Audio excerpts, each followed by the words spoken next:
What's up everyone, Darcblade here with a complete guide to the event quests during the Autumn Harvest Festival in Monster Hunter World.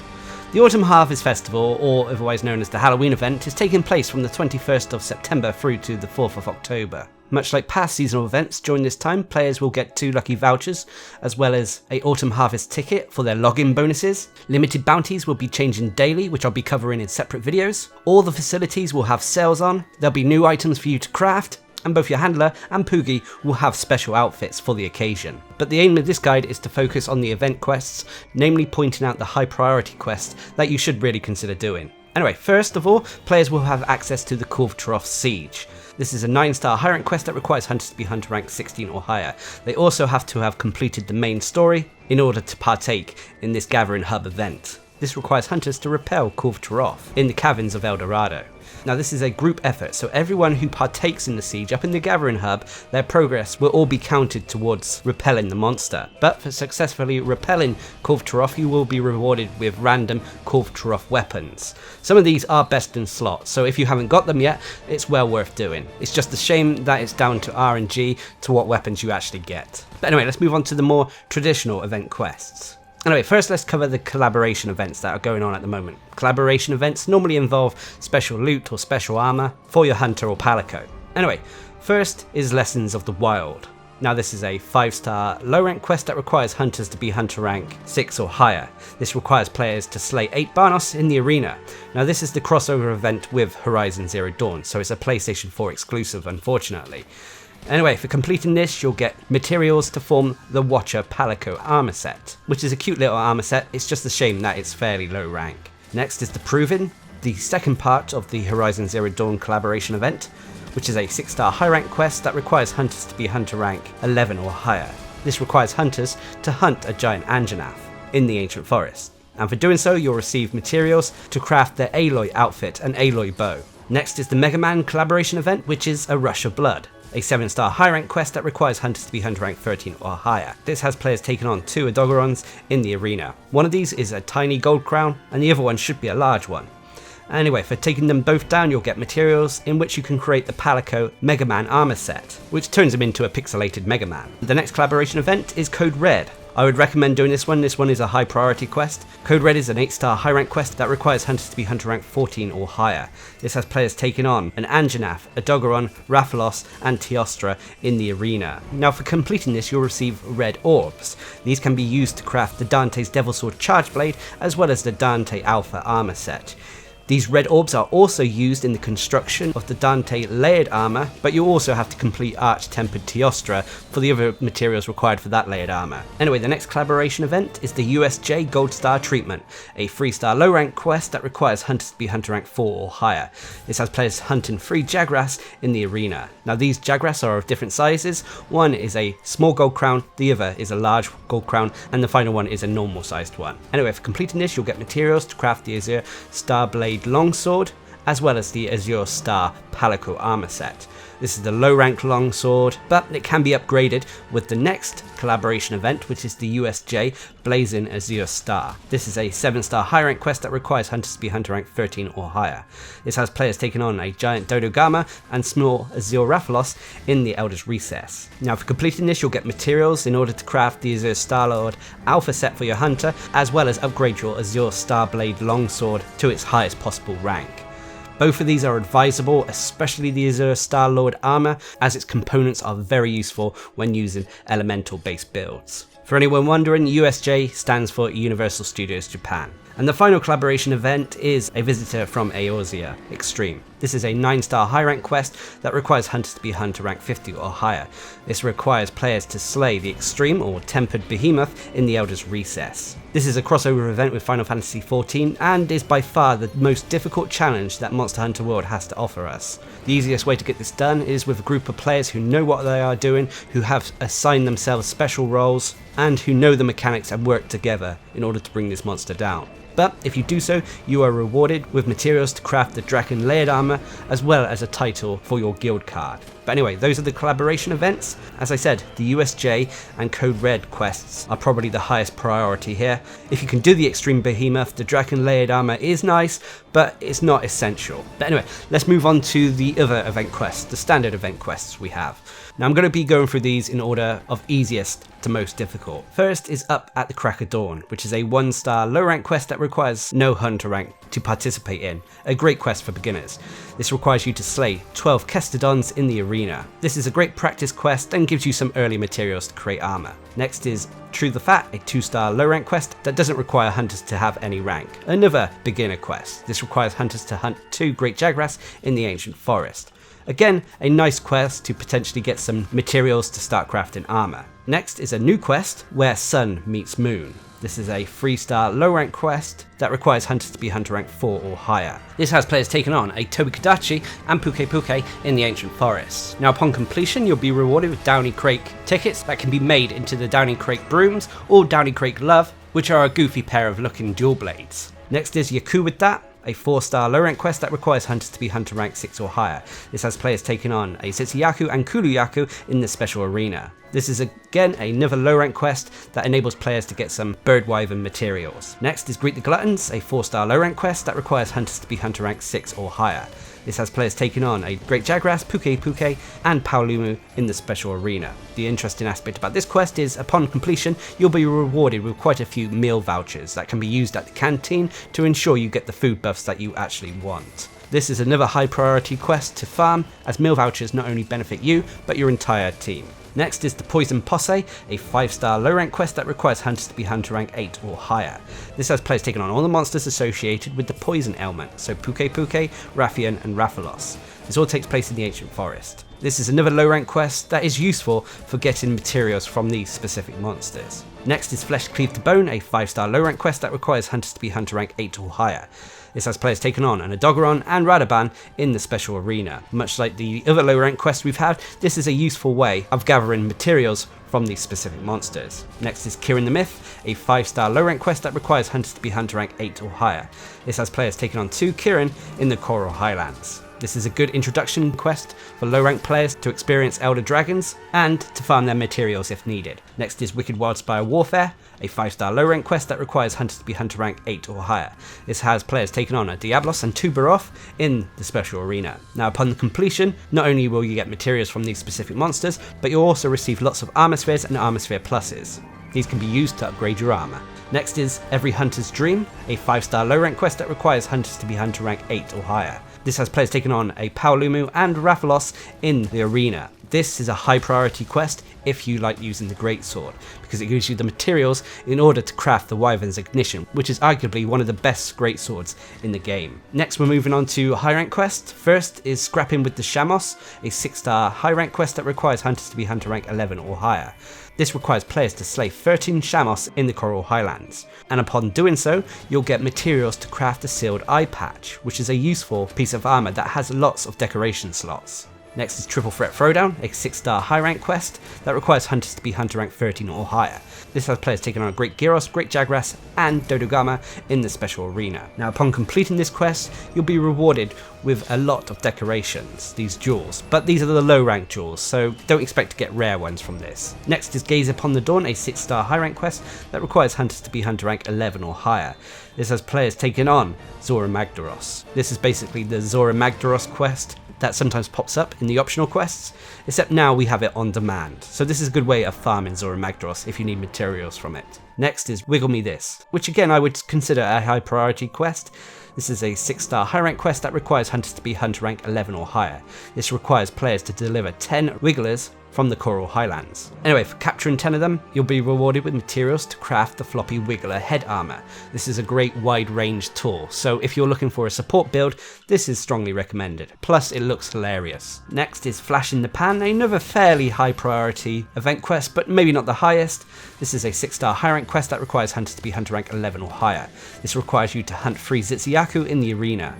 Now for completing this, you'll get materials which you can form the Shadow Shades Alpha. These have stun resistance on, but they also come with lots of dual slots on them.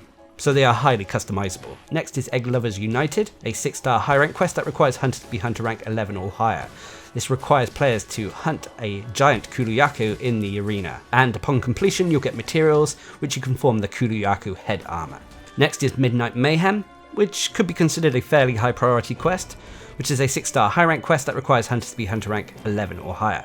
This requires you to slay 10 Gastodons in the arena, and upon doing so, you'll get materials to craft the Shooting Star Lance, which is a very unique looking lance. So if you're a lance user, definitely consider doing this one. Next, we're moving on to the performance event quests. First is Deep Green Blues, which is a 7-star high rank quest that requires hunters to be hunter rank 13 or higher. This has players taking on all the monsters associated with the Ancient Forest. So Great Jagras, Puke, Tobi-Kadachi, Anjanath, and Rathalos. All of these monsters have an increased chance of being a small or large gold crown. Next is the WILDSPIRE Bolero, a 7-star high rank quest that requires hunters to be hunter rank 13 or higher.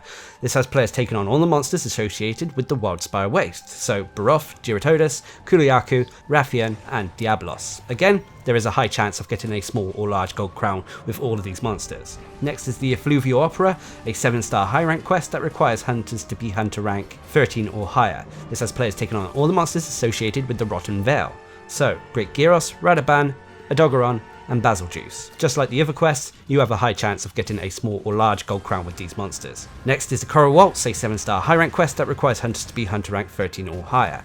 Again, you're taking on all the monsters associated with the Coral Highlands. So that's Tsitsiyaku, Paolumu, Pink Rathian, and Legiana. Again, if you're looking for gold crowns, whether they be large or small, consider taking on this quest.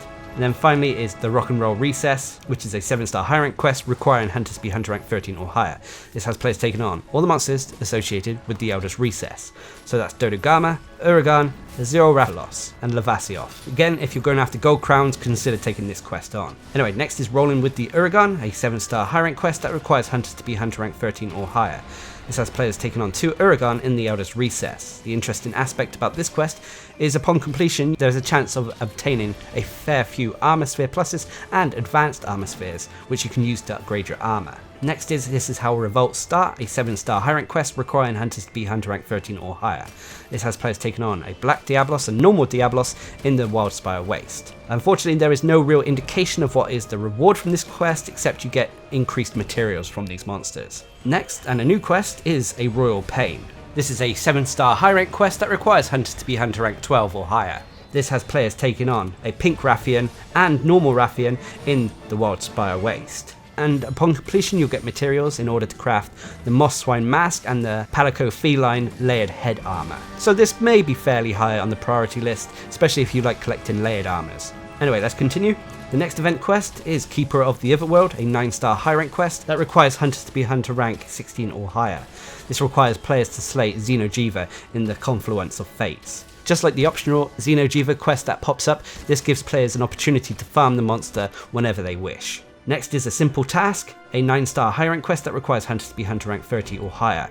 This requires players to deliver 10 gourmet shroom caps from the Ancient Forest. Now there are no large monsters on this event quest whatsoever, however the place is littered with tempered monster tracks. So if you need to bulk up your investigations with tempered hunts, consider doing this quest and gathering a few tracks before actually completing it.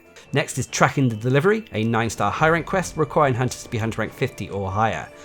This, much like a Simple Task, has players collecting 10 Blue Beryl from the Elder's Recess. But the place is littered with tempered Elder Dragon tracks. So again, if you need to bulk up your investigations with tempered Elder Dragon hunts, consider taking this one on. Next is Snow and Cherry Blossoms, a 9-star high rank quest that requires hunters to be hunter rank 30 or higher. This has players taking on a tempered Pink Rathian and tempered Legiana in the Coral Highlands. The interesting aspect about this quest is you get increased hunter rank rewards upon completion. So if you need to level up your hunter rank, this is one to consider. Next is A Nose for an Eye, a 9-star high rank quest requiring hunters to be rank 30 or higher. This has players taking on a tempered Anjanath and tempered Azure Rathalos in the Ancient Forest. Much like Snow and Cherry Blossoms, upon completion you'll be rewarded with bonus hunter rank, so another one to consider when leveling up your hunter rank. The next event quest is No Tomorrow for Usurpers, a 9-star high rank quest that requires hunters to be hunter rank 30 or higher. This requires players to hunt a tempered Basiljuice in the Elder's Recess. Much like Snow and Cherry Blossoms and A Nose for an Eye, upon completion you'll get increased hunter rank experience. and considering you only have to hunt one monster, this one for me trumps the other two if you're looking to level up your hunter rank quickly. The next quest is Relish the Moment, a 9-star high rank quest that requires hunters to be hunter rank 50 or higher. This has players taking on a Tempered Devil Joe in the Elder's Recess. Before Behemoth and the Arch-Tempered monsters, this was a difficult quest, and upon completion there was a chance of you grabbing some Sullied and Shining Streamstones, although the frequency of these was very inconsistent. The next event quest is the Throne Taker, a 9-star high rank quest that requires hunters to be hunter rank 50 or higher. This has players taking on a Tempered Teostra, Tempered Nergigante and Tempered Lunostra in the Elder's Recess. This is an event quest if you're looking for a challenge, and if you're able to complete it there's a high chance of acquiring Sullied and Shining Streamstones. Anyway, let's move on to the Arch-Tempered monsters, which in my opinion are all very high priority thanks to the actual tickets you get to craft the various gamma armors in the game. First is a Whisper of Whitemane, a 9-star high rank quest that requires hunters to be hunter rank 50 or higher. This has players taking on a Arch-Tempered KIRIN in the Coral Highlands. If you're able to take this monster down, you'll be rewarded with KIRIN tickets that you can use to craft the KIRIN gamma armor, as well as the Blossom layered armor set as well. Next is a Deathly Quiet Curtain, a 9-star high rank quest that requires hunters to be hunter rank 50 or higher. This has players taking on an Arch-Tempered Valhasak in the Rotten Vale. If you're able to bring it down, you'll be rewarded with Valhasak tickets that can be used to craft the Val Gamma armor set, as well as the Death Stench layered armor. Next is the Scorn of the Sun, a 9-star high rank quest that requires hunters to be hunter rank 50 or higher. This requires players to slay an Arch-Tempered Teostra in the Elder's Recess, and upon doing so you'll get Teostra tickets to craft the Teostra Gamma armor set, as well as the Dante layered armor set. But this also requires the Red Orb from the Dante event quest, so Code Red and the Scorn of the Sun are quests that are linked. And then finally is the Eye of the Storm, another 9-star high rank quest that requires hunters to be hunter rank 50 or higher. This requires players to slay a Arch-Tempered Kushala Daora in the Elder's Recess. And much like the other Arch-Tempered quests, you'll get tickets to craft the Kushala Gamma armor, as well as the Guild Cross layered armor. Now you have to remember that with the Arch-Tempered monsters, their mechanics do change. For example, with Kushala, Flash podding him won't knock him out of the air anymore. With Teostra, you cannot turn off his fire aura. The effluvium around Valhasak is even more deadly, and you cannot turn off KIRIN's electric shield. But anyway, that's about it for the event quests. However, there are a few special challenge quests. Challenge quests are found up in the Gathering Hub by talking to the Arena Lass. Now first we'll go over the Street Fighter V collaboration ones. First is Down the Dark Muddy Path, a 3-star low rank quest that requires hunters to be hunter rank 3 or higher. This requires players to slay a giant Baroth as Ryu, and upon completion you'll get Street Fighter tickets to craft the Ryu full armor set. Next is Empress in Full Bloom, which is a 7-star high rank quest requiring hunters to be hunter rank 12 or higher. This requires players to slay a Pink Rathian as Sakura, and upon completion you'll get tickets to craft the Sakura full armor set. And then finally is the Awakened Satsui no HADO, a 8-star high rank quest that requires hunters to be hunter rank 13 or higher. This requires players to slay Nergigante as Ryu, and upon completion this will give you tickets to craft the Ryu high rank full armor set. So these are quests for Street Fighter fans. Anyway, next is the VESPOID Infestation, a 2-star low rank quest that requires hunters to be hunter rank 4 or higher. This requires players to slay 30 Vespoids in the special arena. Now upon completion you'll get the Spring Insect Field Guide, which can be used to craft special low rank armor. These differ depending if you're male or female. And then finally is the Gajalaka Outbreak, a 6-star high rank quest that requires hunters to be hunter rank 11 or higher. This requires players to defeat 12 Gajalakas in the arena. However, there is a Baroth running around making this more difficult than it should be. Anyway, upon completion, you'll be rewarded with the Summer Insect Field Guide that can be used to craft various bits of equipment like the Butterfly layered armor. But anyway, that is it for the event quests that come with the Autumn Harvest Fest. Obviously there is lots to do. I've gone over what are high priorities and what you want to consider doing. Nonetheless, I hope this gives you an idea of what is available and what you might like to take part in. But anyway, I'd love to hear what your favourite event quest is. Leave a comment down below, and until next time, I've been Darcblade, bringing you a complete guide to the event quests during the Autumn Harvest Festival in Monster Hunter World. Hope you enjoyed the video, thanks for watching, subscribe and like for more.